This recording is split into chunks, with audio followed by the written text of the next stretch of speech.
ফিরে এলাম বিরতির পর। সাজা ঘোষণার প্রক্রিয়া শুরু। ট্রাম্পের ম্যানহাটন আদালতে ভিড় করেছেন সাংবাদিক ও স্কেচ আর্টিস্টরা। আদালতের সামনে লাগানো হয়েছে জায়ান্ট স্ক্রিন। ফ্লোরিডা থেকে ভার্চুয়ালি বিচার কক্ষে যোগ দিতে পারেন ডোনাল্ড ট্রাম্প। ম্যানহাটন আদালতে ভিড় করেছেন সাংবাদিক এবং স্কেচ আর্টিস্টরা। ট্রাম্পের বিচার প্রক্রিয়া শুরু। Kolkata TV political editor Ashis Chattopadhyay রয়েছেন আমার সঙ্গে এই মুহূর্তে টেলিফোনে। আশিস দা, এই মুহূর্তে ঠিক কি চলছে বিচার কক্ষে? দেখো, এই মুহূর্তে যেটা খবর পাওয়া গেছে যে ট্রাম্প বিচার প্রক্রিয়ায় যোগ দিয়েছেন। তিনি ভার্চুয়ালি যোগ দিয়েছেন অবশ্য। বিচারকও বিচার কক্ষে এসে গিয়েছেন। বিচার কক্ষে বিরাট ভিড়, রিপোর্টার, স্কেচ আর্টিস্ট এবং উকিলদের ভিড় হয়েছে, বেশ বড় ভিড় হয়েছে। আদালত কক্ষের বাইরে ট্রাম্পের পক্ষের সমর্থক এবং ট্রাম্প বিরোধী সমর্থকেরা জড়ো হয়েছেন। দুপক্ষের মধ্যে বেশ তর্কাতর্কি এবং ঝগড়া হচ্ছে।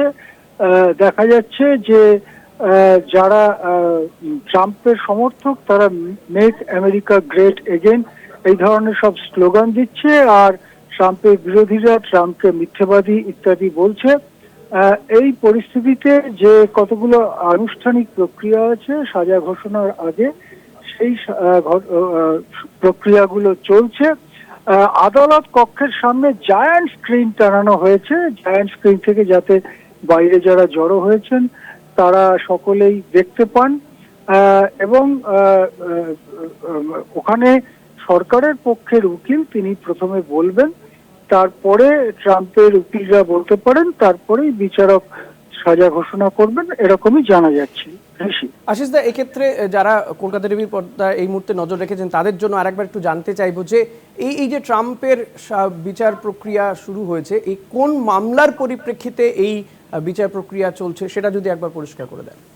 হ্যাঁ, দেখো, 2020 সালে ট্রাম্প যখন হেরে যান তখন তিনি নির্বাচন প্রক্রিয়াকে উল্টে দিতে চেয়েছিলেন। সেই সময় বিরাট গোলমাল করেছিল তার সমর্থকরা, সেই সব নিয়েও মামলা হয়েছিল। কিন্তু বর্তমান মামলাটি সেই মামলা নয়। এই মামলাটি হচ্ছে প্রাপ্তবয়স্কদের জন্য সিনেমায় অভিনয় করেন এইরকম একজন স্টার অভিনেত্রী, তার নাম স্টর্মি ড্যানিয়েলস।